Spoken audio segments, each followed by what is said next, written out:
Hi friend, আপনারা কেমন আছেন? আমি তো ভালো আছি, নিশ্চয়ই আপনারাও ভালো আছেন।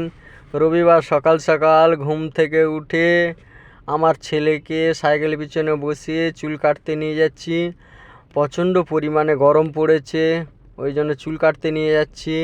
অনেকটা দূরেই রয়েছে, আর সামনেক্ষণে পৌঁছে যাব। এই পৌঁছে গেলাম। প্রথম চুল কাটতে চাইছিল না, তারপরে চুপটি করে বসে চুলটা কাটছে। ছোটোবেলায়ও এইরকম ভয় করতো, চুল কাটতে চাইতো না, এখনও সেই ভয়টা আছে। এখন কেমন চুপটি করে বসে আছে। চুল একেবারে ছোট ছোট করে দিয়েছে। গরম যেভাবে পড়েছে, একেবারে বাচ্চাদের চুল ছোট ছোট করে দেয় ভালো। এই বাড়ি থেকে এসে বাবুকে নিজের হাতে আমি চান করে দিচ্ছি।